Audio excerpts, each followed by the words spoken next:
Kailangan namin, Panginoon, ang iyong Holy Spirit upang ihanda ang aming mga puso at i-reveal, bigyan liwanag ang iyong mga salita na aming pag-aaralan ngayon, Panginoon.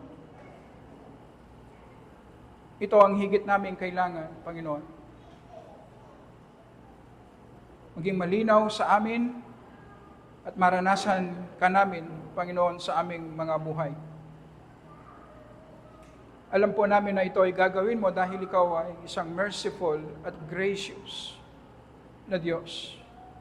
Gusto mong pagpalain ang mga taong helpless at makasalanan na hindi karapat-dapat.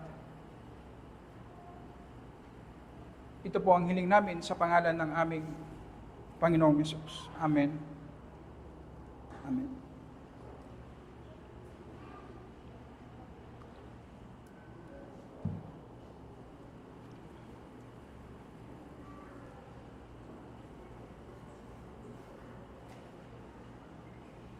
Dinalaw si Abraham ng 3 bisita. 2 anghel at ang isa ay ang Panginoon.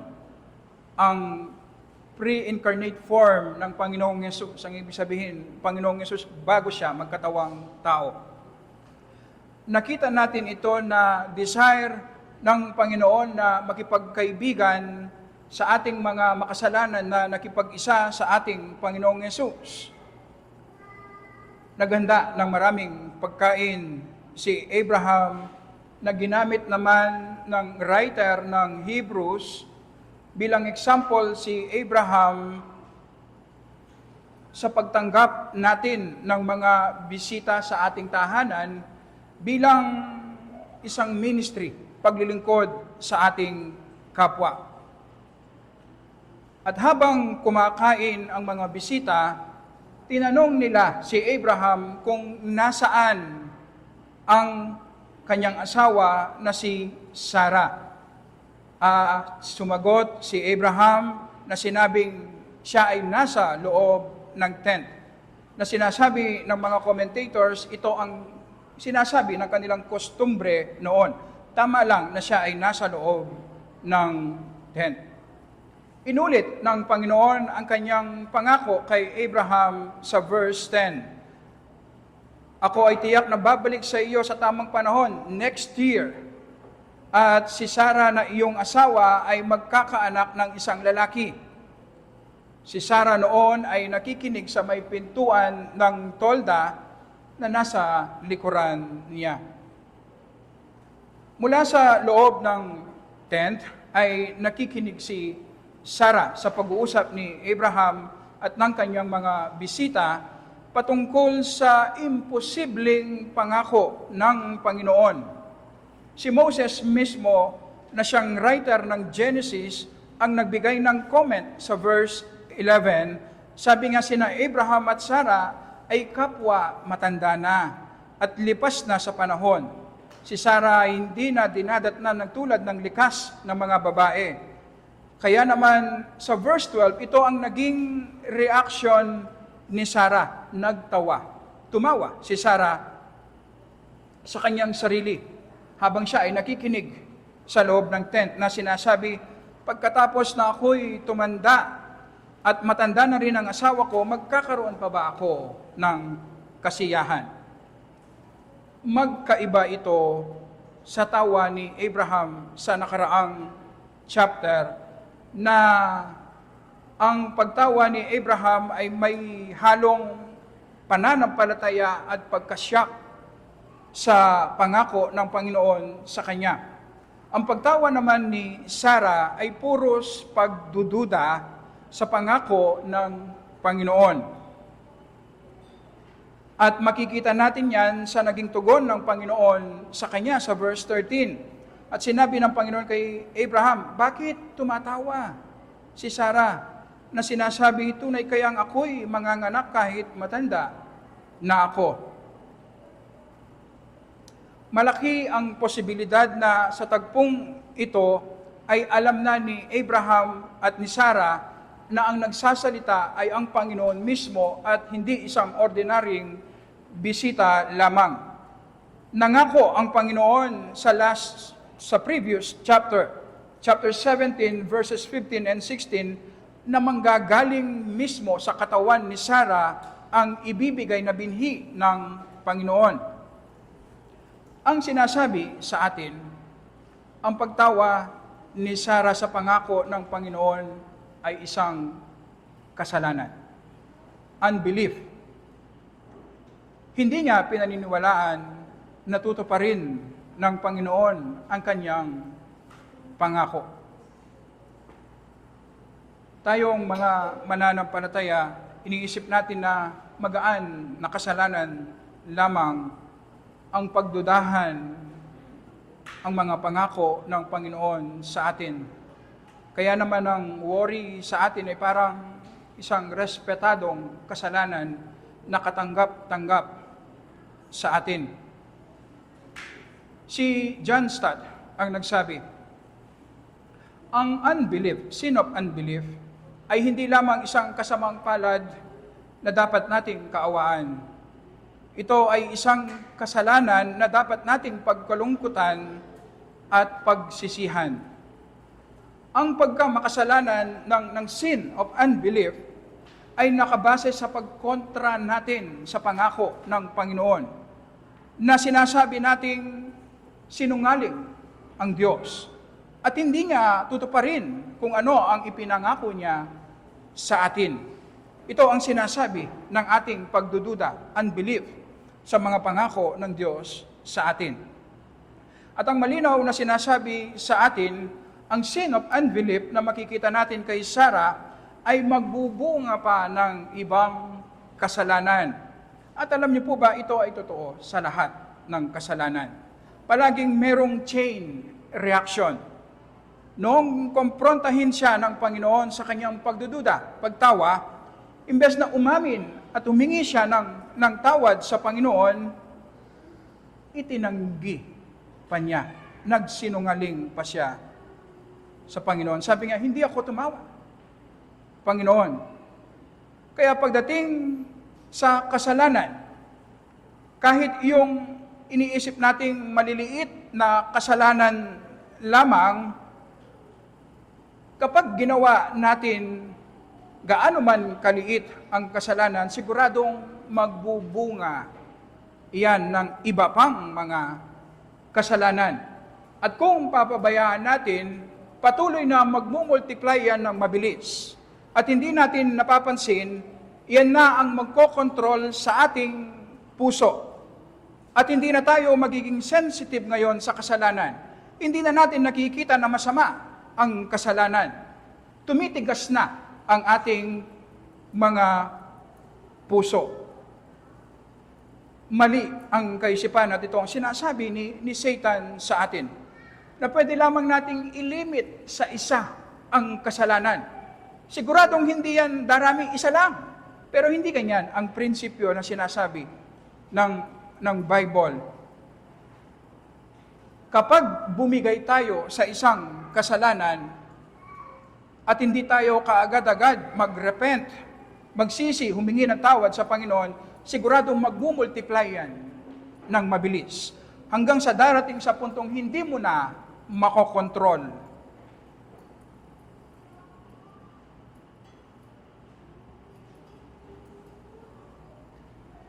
Nang sinasabi sa atin, kapag merong tayo nakikitang kasalanan, hihingi natin agad ng tawad sa Panginoon. Talikuran. Dahil palagi namang nakahandang magpatawad ang Panginoon, hindi ba?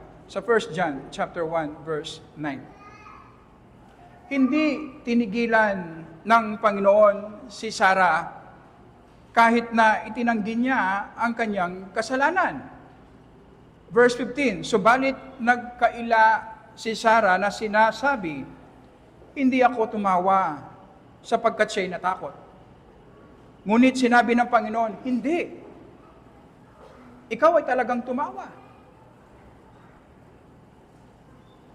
Makikita natin kung gaano kaseryoso ang Panginoon sa kabanalan pagdating sa ating mga anak niya na nakipag-isa sa ating Panginoong Yesus. Kung tayo lang siguro, sasabihin natin, Kung sinabi sa atin na hindi siya tumawa, hindi na natin i-insist. Kung ayaw mong aminin, edi wag. Pababayaan kita. Pero hindi natin kamukha ang Panginoon. Ang Panginoon kasi banal. Tayo ay hindi. Sa Isaiah chapter 59, verses 1 and 2, narito, ang kamay ng Panginoon ay hindi maikli na hindi makapagliligtas, na hindi mahina ang kanyang pandinig na ito'y di makakarinig. Ngunit, pinaghiwalay ng inyong mga kasamaan kayo at ang inyong Diyos. At ang inyong mga kasalanan ay siyang nagkubli ng kanyang mukha sa inyo. Ano pat siya'y hindi nakikinig.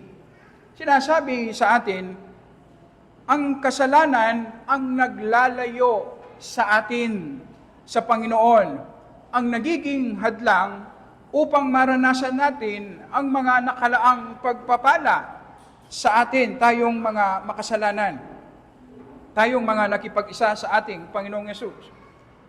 Kapag meron tayong kasalanan na ipinapakita ng Panginoon sa atin, pero pinapabayaan natin sa ating buhay, ito yung reason kung bakit nagiging malungkot, nagiging miserable, nagiging mabigat ang ating buhay. Ito yung reason kung bakit kahit anong basa mo sa salita ng Panginoon, walang insights. Kasi dahil sa iyong kasalanan. Ito yung reason kung bakit sa iyong prayer life, araw-araw, parang ang pader ang iyong kausap, hindi mo nararamdaman ang Panginoon. Ang sinasabi sa atin, dahil sa ating kasalanan na pinapabayaan natin sa ating mga buhay. Meron tayong maling kaisipan at ito ang sinasabi ni Satan sa atin, na pwede tayong makipaglaro sa kasalanan. At dahil maliit lang ang ating kasalanan, i-ignore yan ng Panginoon.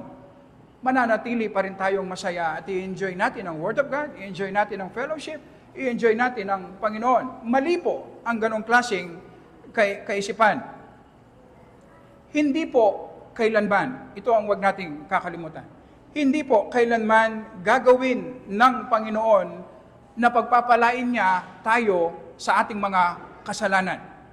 Hindi gagawin ng Panginoon na pabayaan niya tayo sa ating kasalanan at i-bless niya tayo. Hindi po, kasinungalingan po.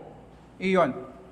Makikita natin kung gaano po kaseryoso ang Panginoon pagdating sa kasalanan na ibinigay niya ang kanyang kaisa-isang anak para lamang tayong mga makasalanan ay tanggapin niyang banal. Ganon po kaseryoso ang Diyos sa kasalanan. Na sinasabi sa atin, kung i-analyze po natin ang ating buhay, hindi po ang ating mga weaknesses ang nagpapabigat sa ating buhay. Alam niyo po ba sa disenyo ng Panginoon, ang ating mga weaknesses ang magsisilbing asset sa atin. Dahil alam nating mahina tayo, magdidepende tayo ngayon sa Panginoon at mararanasan natin ang kanyang kapangyarihan. Hindi po ang kahirapan ng buhay ang nagpapabigat sa ating mga Kristiyano. Hindi po ang mga tao sa ating paligid ang sumisira sa atin. Hindi rin po ang mahirap na sitwasyon natin ang nagdudulot ng misery sa atin. Ang nagpapabigat, nagdudulot ng misery, burden sa buhay natin ay ang kasalanan natin. Makita po natin kung gaano tayo kaignorante sa mga bagay na espiritual. Hindi ba madalas ito yung ginagawa natin?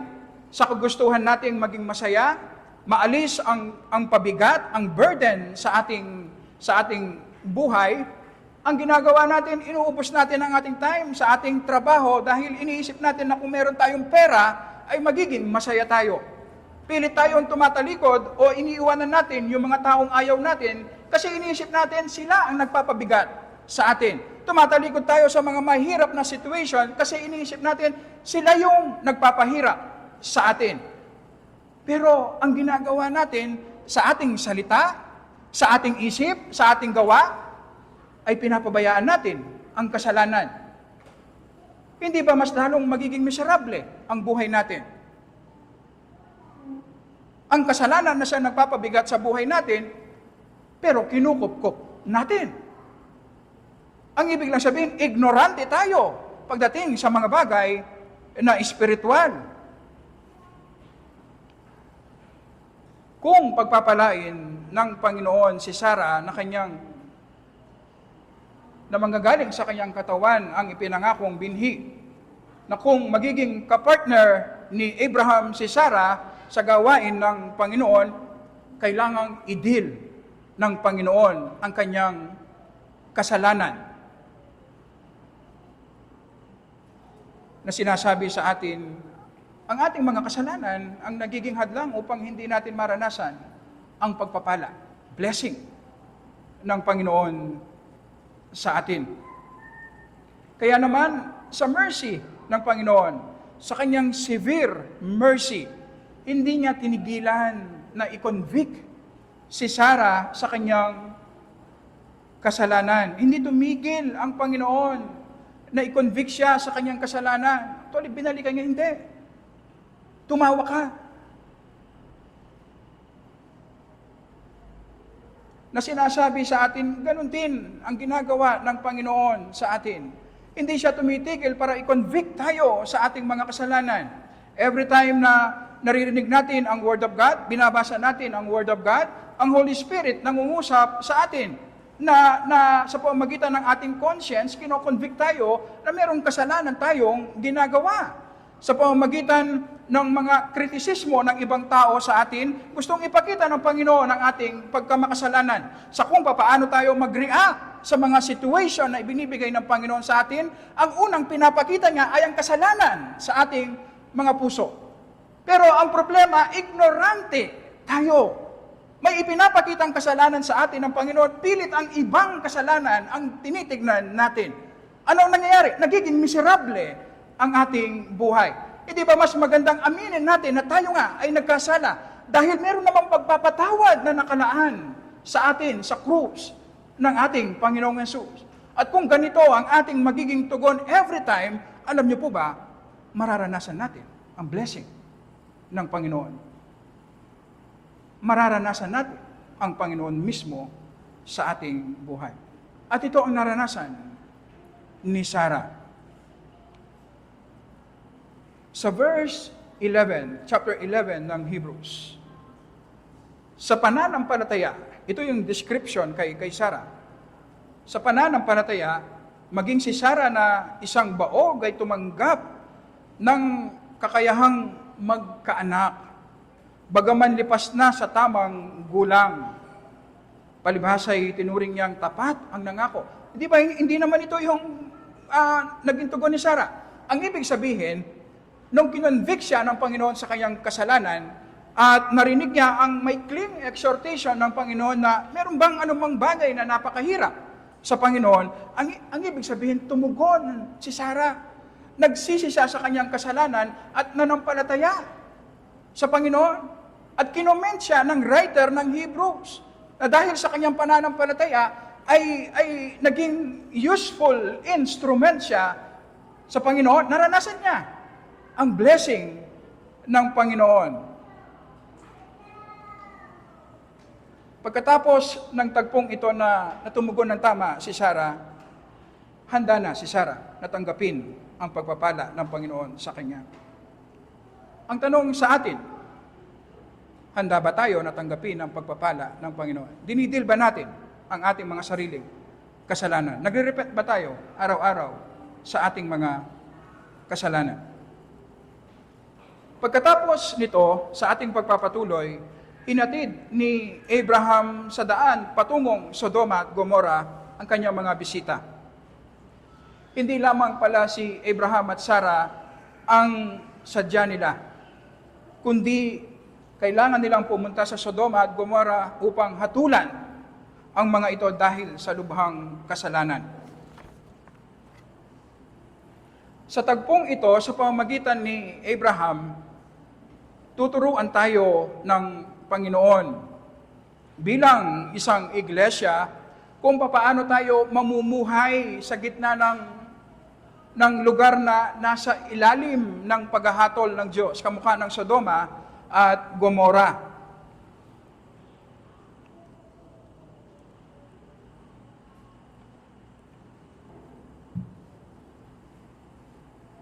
Habang sila ay naglalakad sa verse 17, sinabi ng Panginoon, ililihim ko ba kay Abraham ang aking gagawin? Sa verse 18, yamang si Abraham ay magiging isang dakila at makapangyarihang bansa at ang lahat ng bansa sa lupa ay pagpapalain sa pamamagitan niya. Nakita natin last Sunday na kaibigan ang turing ng Panginoon kay Abraham. Kaya naman, sinabi ng Panginoon kay Abraham ang kanyang pakay at ang reason kung bakit siya ay pupunta sa Sodoma at Gomora upang hatulan ang kasalanan. Kaya naman, makikita po natin, binuksan ng Panginoon ang kanyang layunin kay Abraham. Alam niyo po ba, sa ating pag-aaral, ganun din ang ginagawa ng Panginoon sa atin ngayon. At ang kalooban ng Panginoon ay masisilip natin sa salita ng Panginoon, sa Biblia. Sa John chapter 16, verse 13. Subalit, kapag dumating na ang Espiritu ng katotohanan, papatnubayan niya kayo sa buong katotohanan, sapagkat hindi siya magsasalita ng mula sa kanyang sarili, kundi ang anumang bagay na kanyang marinig, iyon ang kanyang sasabihin, at kanyang ipahayag sa inyo ang mga bagay na darating. Luluwalhatiin niya ako, sapagkat kanyang tatanggapin ang sa akin at sa inyo'y ipahayag niya. Sa tulong ng Holy Spirit na isulat sa Biblia, ang lahat ng kalooban ng Panginoon patungkol sa ating kaligtasan, patungkol sa ating pananampalataya, lahat ng kinakailangan natin upang tayo ay mabuhay para sa luwalhati ng Panginoon at ma-enjoy natin ang Panginoon bilang ating tagapagligtas.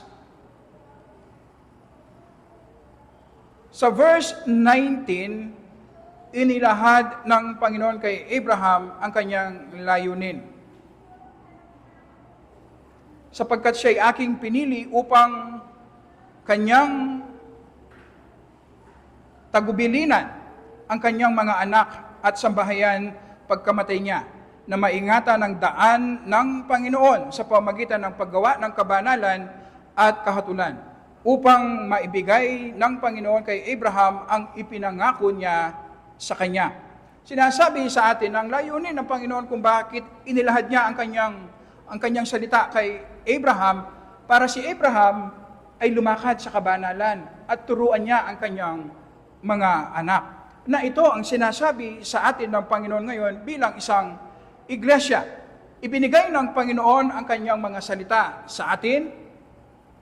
Pinag-aaralan natin ang kanyang mga salita at ito ay isang malaking pribilehyo. Pero ang layunin ng Panginoon ay para lumakad tayo sa kabanalan, maging kamukha ng ating Panginoong Hesus. Ang isang iglesia, kung magiging matapat lamang siya sa pag-aaral at pagtuturo ng salita ng Panginoon at magsikap sa tulong ng Holy Spirit na isapamuhay ang kalooban ng Panginoon na ating naririnig at nalalaman sa kanyang mga salita, kasama po dito ay hindi niya ito tolerate ang sin, ang public sin sa kanyang fellowship. Sinasabi sa atin ng Panginoon na magiging mabisang instrumento ang isang iglesia at gagamitin ng Panginoon bilang instrumento upang iligtas ang maraming mga makasalanan sa ating paligid na nilalapit ng Panginoon sa atin. Ito po ang makikita natin sa panalangin ni Abraham na iligtas ng Panginoon ang Sodoma at Gomora sa pamamagitan ng mga matutuwid.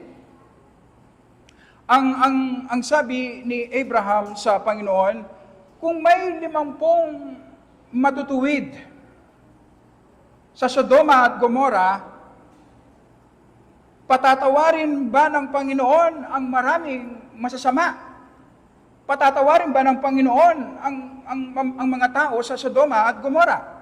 Sabi ng Panginoon, oo. At sa patuloy na pag-i-intercede ni Abraham, pansinin po natin, pababa ng pababa yung bilang. Una 50. Pangalawa, 45. Pangatlo, 30. Pangapat, 20. Ang pinakamababa ay 10. Kung merong 10 matutuwid sa Sodoma at Gomora, ititigil ng Panginoon ang kanyang paghatol. Bakit? Dahil kung merong 10 matutuwid sa Sodoma at Gomora, gagamitin silang ng Panginoon bilang godly influence, i-preach ang gospel sa Sodoma at Gomora at posible ang kaligtasan sa kanila. Si Ian Duguid ang nagsabi, in the absence of any righteous man, mercy shown to the wicked would only encourage and reinforce their wickedness. Ang ibig sabihin, sa isang lugar, kung walang matutuwid, walang isang community na lumalakad sa katwiran, anumang pagpipigil na gawin ng Panginoon, anumang blessing na ibigay ng Panginoon sa kanila, mas lalo lamang silang lalalim sa kasalanan.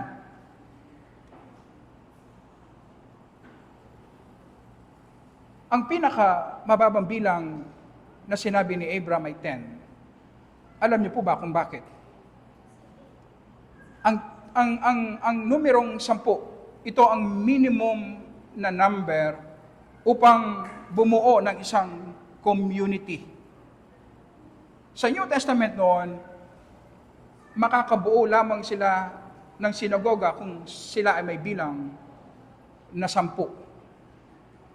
Na sinasabi sa atin bilang isang iglesia, na kung ang isang iglesia, kahit 10 lamang ang kanilang bilang, basta sila ay nagsisikap na maging matapat sa salita ng Panginoon, nagsisikap na sundin ang kalooban ng Panginoon, nagsisikap na i-deal ang public sin sa kanilang fellowship, at matapat nilang ipinapahayag ang mabuting balita, ang sinasabi sa atin, kahit 10 lamang sila, ay pagpapalain sila ng Panginoon, gagamitin sila ng Panginoon upang iligtas ang mga makasalanan sa ating paligid, kamukha ng mga makasalanan sa Sodoma at Gomora.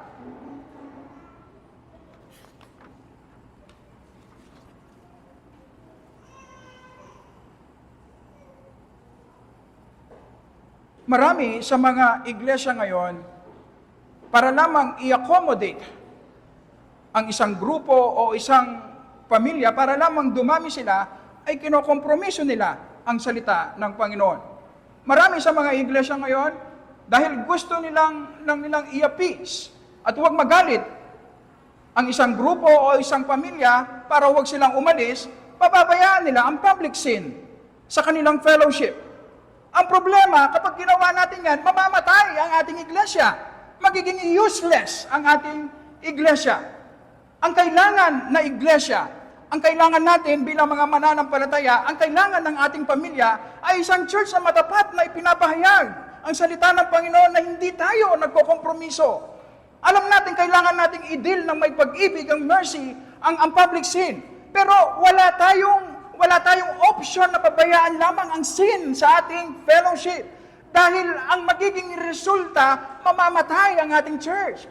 Walang church na kung saan makikinabang ang ating pamilya, ang ating mga anak.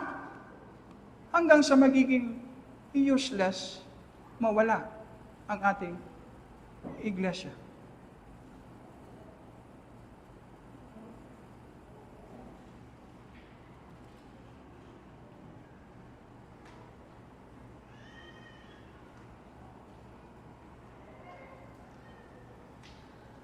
So ang ibig sabihin, ang priority natin bilang isang iglesia ay hindi ang magpakarami.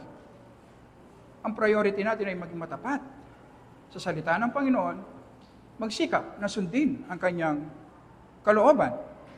At kung sa biyaya ng Panginoon, ibibless niya ang ating obedience, at darami tayo, purihin ang Panginoon. Pero sa kabilang banda naman, kung sa ating pagsunod sa kalooban ng Panginoon, pagiging matapat natin sa kanyang salita, ay mababawasan tayo, dapat nakahanda rin tayong sabihin, purihin ang Panginoon. Dahil ginogrow niya tayo, nililinis niya ang kanyang church. Dahil ang church na useful at binibless ng Panginoon ay isang church na matapat sa kanyang mga salita at lumalakad sa kabanalan. Hindi tayo magiging perpekto, pero hindi natin pababayaan ang mga sins na visible, public sin sa ating fellowship para lang i-accommodate ang sinuman. Hindi natin gagawin yon.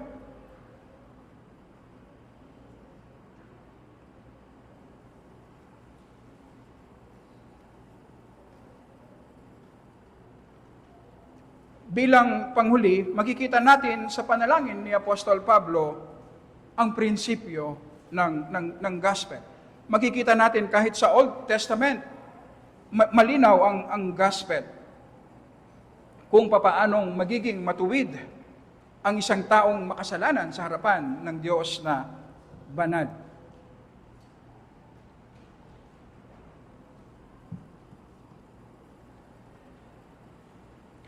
Ang idinadalangin ni Abraham dito ay hindi po yung mga matutuwid sa Sodoma at Gomora, kundi yung mismong Sodoma at Gomora na masama, na lubhang masama na dapat hatulan ng Panginoon. Ganito po ang logic. Kung merong mga Kristiyano sa Sodoma, pwede naman silang alisin ng Panginoon, na ito ang ginawa kay Lot. Nung hatulan na ng Panginoon ng Sodoma, inalis nga si Lot na nag-iisang Kristiyano doon, kahit na compromise ang kanyang buhay. Alam din natin, ang isang Kristiyano, secured ang kanyang kaligtasan. Kailanman hindi mawawala ang kanyang kaligtasan. So, ang dinadalangin dito ni Abraham ay para sa kaligtasan ng Sodoma at Gomora.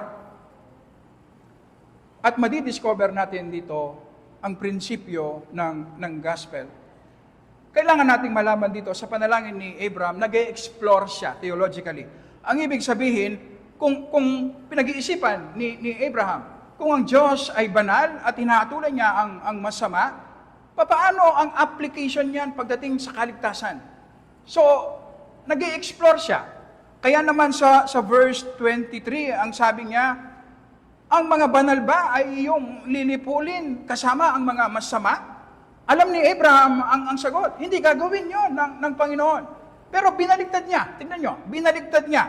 Sa verse 24, halimbawa, may 50 banal sa loob ng bayan, 50 banal. Lilipulin mo pa ba ito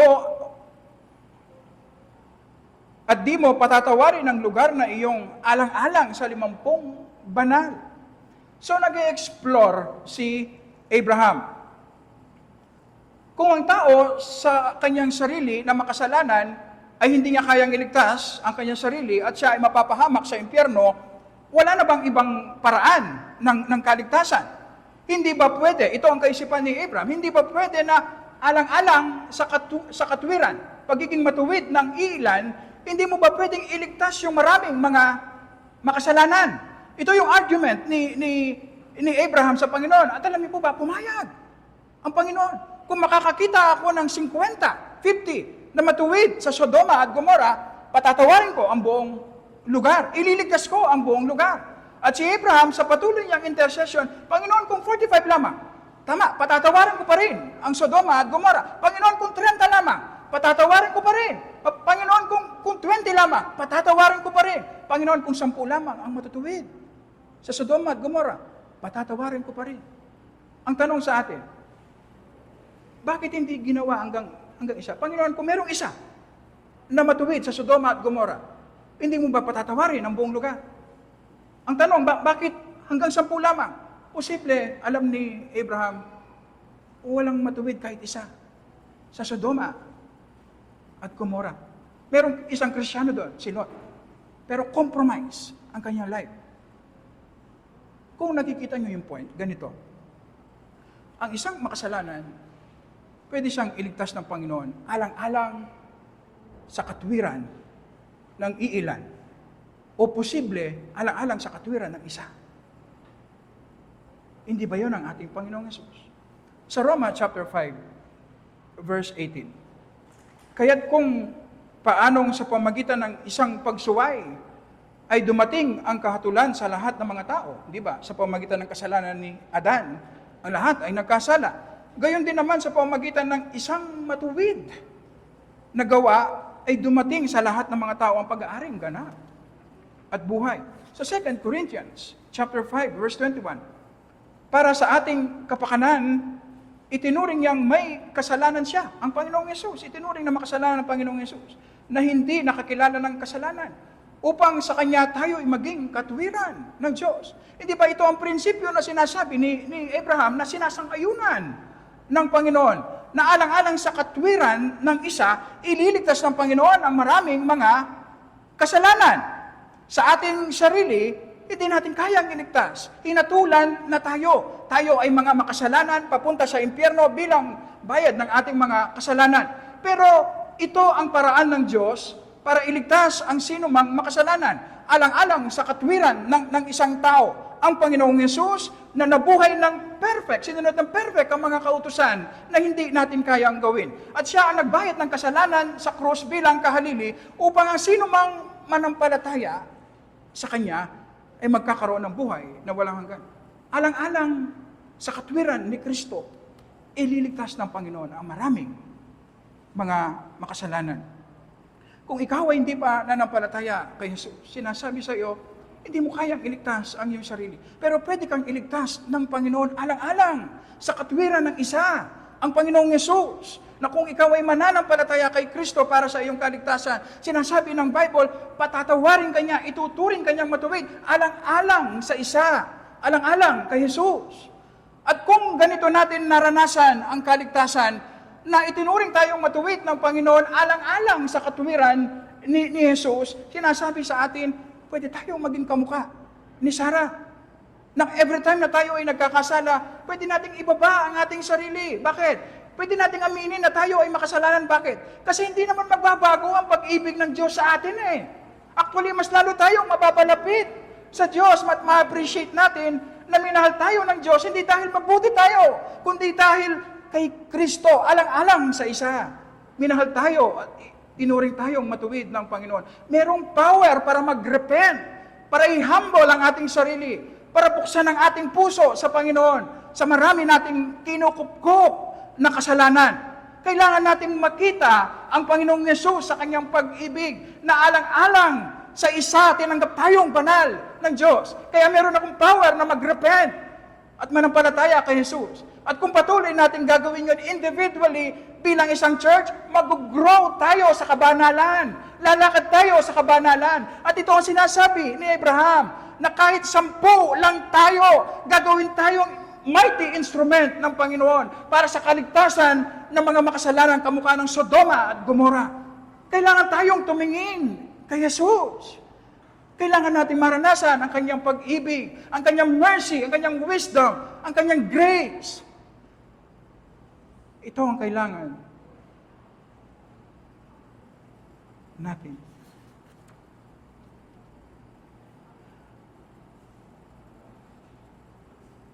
Tayo po ay manalangin.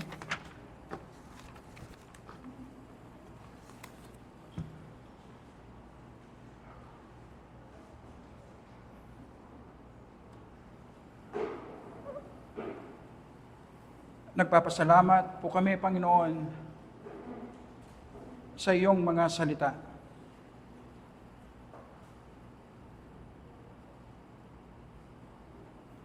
At kinikilala po namin at ibinababa namin ang aming mga sarili, Panginoon.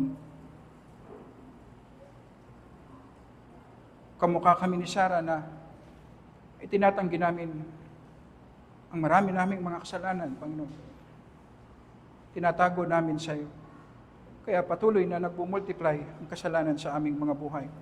Kaya nagiging miserable, Panginoon, ang aming mga buhay. Mabigat. Kaya ikinukubli mo ang iyong mukha sa amin.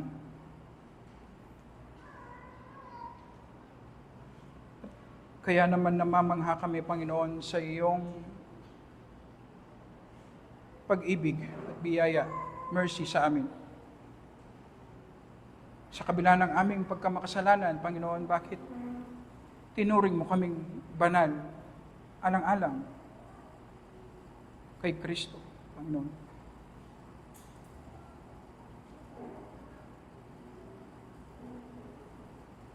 Hindi po namin kayang tarukin ang iyong pag-ibig. At tulungan mo po kaming masyak aming mga puso, Panginoon, sa iyong mercy at grace sa amin, upang mamolde kami sa wangis ng aming Panginoong Hesus. At maranasan namin ang tunay na maturity, tunay na growth. At bilang isang iglesia, Panginoon, gusto naming maranasan ang tunay na maturity, Panginoon. Hindi ang i-please ang sino man, hindi para ipakita sa kung sino man, kundi para mag-glorify ka, Panginoon. Gusto naming gawin na maging matapat sa iyong mga salita. Gusto po namin gawin sa tulong ng iyong Holy Spirit na magsikap kami na lumakad sa kabanalan, Panginoon. Dahil alam po namin na ito ang binibless mo, Panginoon. Ang ganitong klaseng church ang kailangan namin upang ang aming pamilya ay mag-benefit, Panginoon. Ang ganitong church ang binibless mo upang gamitin mo instrumento para sa kaligtasan ng mga maraming makasalanan sa aming paligid. Ang ganitong church ang ginagamit mo para i-glorify ang iyong pangalan, Panginoon. Kaya naman, maging gracious ka. I-grant mo po ito sa iyong church. Alang-alang lamang sa isa, ang aming Panginoong Hesus. Amen. Amen.